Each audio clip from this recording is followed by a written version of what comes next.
সওয়াব, মরলে সওয়াব, পায়ে কাঁটা ফুললে নেকি লেখা হয়, জ্বর এলে নেকি লেখা হয়, বসে পেশাব করলে সুন্নাতে রাসূল হয়, দাঁড়িয়ে পেশাব করলেও সুন্নাতে। কথা বলেন ইয়েস, দাঁড়িয়ে পেশাব করা ও সুন্নাতে রাসূল। এদের চোখ বুলু হয়ে গেছে, কি মৌলবি এনেছে দাঁড়িয়ে পেশাব করলি সুন্নাতে রাসূল। শুনেলেন, আমি বলে যাব এক, পরের দিন মারামারি করবেন না, আগে ভালো করে শুনে নেন। কোরআন শরীফের পরে মর্যাদা যে কিতাবটার, তার নাম হলো বুখারী শরীফের হাদিস। কি হাদিস আব্বা?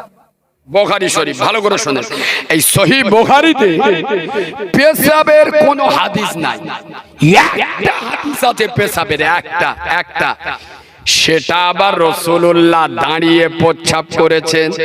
ভালো করে শুনেন,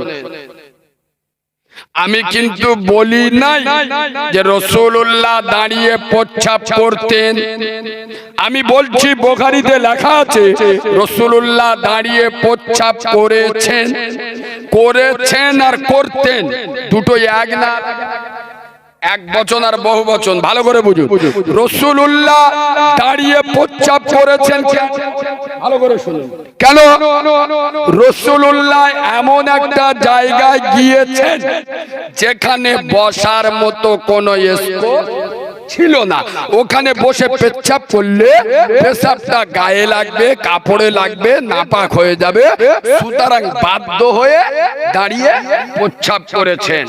আচ্ছা বলুন, নবী কি জানতেন না যে আমার উম্মতে মুহাম্মাদিরাও কাজে কামে বাইরে যাবে? আরে হ্যাঁ, না, আপনারা কেউ শিয়ালদার প্ল্যাটফর্মে শিয়ালদার টয়লেট দেখেছেন? আরে হাওড়ার টয়লেট দেখেছেন? আচ্ছা, ওখানে বসে পেশাব করার জায়গা আছে? আরে ওখানে বসে পেশাব করা যাবে?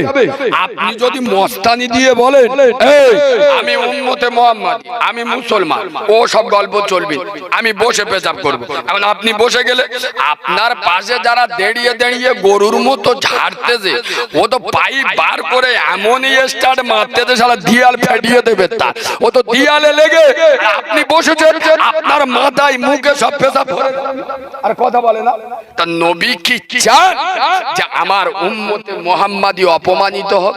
আর কথা বলে না, ওই জায়গায় ওই পরিস্থিতিতে দাঁড়িয়ে পেশাব করা সুন্নাতে রাসূল।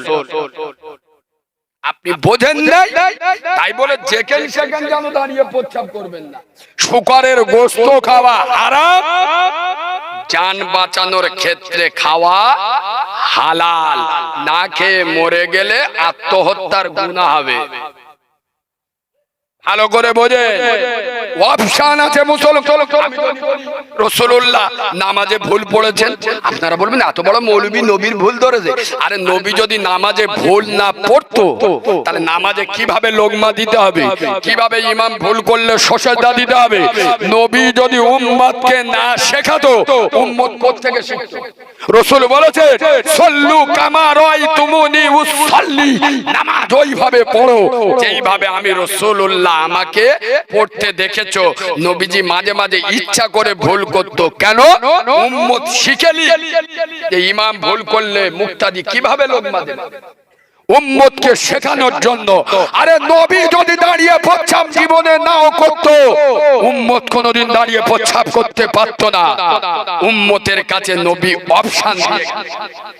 আমাদের দুর্বলতা, আমরা ইসলামটা যুবকদের কাছ থেকে তুলে ধরতে পারিনি, যেখানে সেখানে ফতোয়া মারি। আরে বিবেক দিয়ে কাজ করুন, আবেগ দিয়ে নয়। ইসলাম চলে বিবেক দিয়ে, আবেগ দিয়ে নয়। কসম খোদার, যুবকরা এগোলে ইসলাম এগোবে, যুবক ছেলেদের ইসলামের দিকে আগিয়ে। শোনেন, যেখানে সেখানে ফতোয়াবাজি করবেন না। কোন মানুষ নামাজ পড়ে না, আমি যদি জোর করে ধরে আনি এনে আর যদি বলিস এই ফজরে 4 রাকাত, জোহরে 12 রাকাত, আসরে 8 রাকাত, মাগরিবে 7 রাকাত, এশা 17 রাকাত পড়ে তবে বাড়ি যাবি, ও মালার ফজরে আজ কথা বলে আসবে। আর আমি যদি ওর বলি এই আব্বা ভোরের বেলা একটু তাড়াতাড়ি উঠে 4 রাকাত নামাজ তো 4 রাকাত পড়লে কষ্ট হবে, 2 রাকাত পড়। আব্বা চলে যাচ্ছ? আরে হ্যাঁ না বলবে, ও খুব জোর পেয়েছে, মুরব্বী লোক, ছেড়ে দাও, যা আব্বা দোয়া করে দেবো, এবার তাড়াতাড়ি চলে এসো। হ্যাঁ, ও যদি আপনি হিকমতের সাথে কাজ নেন, 4 রেখার নামাজ তো তুই 2 রেখাত পড়। এই তোর মসজিদ অনেক দূর, মসজিদে যেতে হবে। ও ফতোয়াবাজি ছেড়ে দেয়, ও যে মৌলবী ফতোয়া দিচ্ছে তার কাছে থাক, তুই ঘরে 2 রেখার নামাজ পড়ে শুয়ে। এই জোহরের সময় যখন বাড়িতে আসবে, গোসল করার সময় উজুটা করে নেবে, 4 রেখাত পড়ে, আর বিকেলে যখন কাজে যাবে 4 রেখাত পড়ে নেবে। মাগরিবের সময় একবার পেশাব করতি তো 3 রেখাত পড়ে নিবে।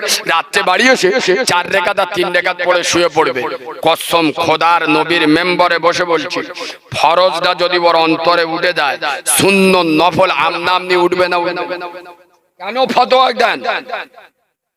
ইসলামকে সহজ করে দেন। আমি মৌলবী মাইকে উঠে ফতোয়া দিচ্ছি, বাবারা বাবারা, যে বাড়িতে টিভি থাকবে সে বাড়িতে নামাজ হবে না। ফতোয়া দিল কে? আমি মৌলবী। আমার পকেটে 8 ইঞ্চি যন্ত্র, বোঝেন তো, মসজিদে খোদার ঘরে গিয়ে নামাজ পড়তি, আমার নামাজ হবে? এরা কথা বলে না। ঘরে টিভি থাকলে যদি নামাজ না হয়, এই যুবক ছেলেরা বলো তো, টিভিতে যা চাইবেন, আরে টিভিতে যা চাইবেন তাই পাবেন, মোবাইলে যা চাইবেন লিখতে হবে, শুধু মুখই বলে দিলে হয়, যা চাইবেন তাই পাবেন। এখন টিভি ভয়ঙ্কর না মোবাইল ভয়ঙ্কর? টিভি ডেঞ্জারাস না মোবাইল ডেঞ্জারাস? আরে টিভি থেকে ভয়ঙ্কর মোবাইল, টিভি থেকে ডেঞ্জারাস মোবাইল, টিভি থেকে মারাত্মক মোবাইল। সেই টিভি বাড়িতে রাখলে যদি নামাজ না হয়, তুমি মৌলবী মোবাইল খোদার মেম্বারে রেখে নামাজ পড়ছো, তোমার নামাজটা কি করে হয়? ফতোয়া দিয়ে ইসলাম শেষ করছো। এই শোনেন, এটা না আবার ছেড়িয়ে দিলে কাল সকালে মারপিট বেঁধে যাবে। শোনো, আপনারা উত্তর 24 পরগনার লোক, ছুরি বোঝেন তো, ছুরি, চাকু, চাকু, চাকু দিয়ে আপেল কেটে মজা করে খাওয়া যায়, আবার কোলাও কাটা যায়, পেপিয়াও কাটা যায়। আর ওই চাকু দিয়ে যদি কারোর গোলায় চালিয়ে, কথা বলে না, মানুষ খুন করাও যায়। তাহলে ছুরি দিয়ে আপেল কাটা যায়, ছুরি দিয়ে মানুষ খুন করা যায়, ছুরিটা না যায়। আর আমি বোঝাতে পারছি না? টিভি আল্লাহর নিয়ামত, মোবাইল আল্লাহর নিয়ামত, তুমি মাল ব্যবহার করছো তোমার দোষ। তুমি ছুরি দিয়ে আপেল কাটতে পারো, কোলা কাটতে পারো, আবার খুন করতে পারো। এই শোনেন, আল্লাহ পরিষ্কার বলে দেয়, এই যে ঘরটা দেখা পাচ্ছি, যে নাম হলো জান্নাত।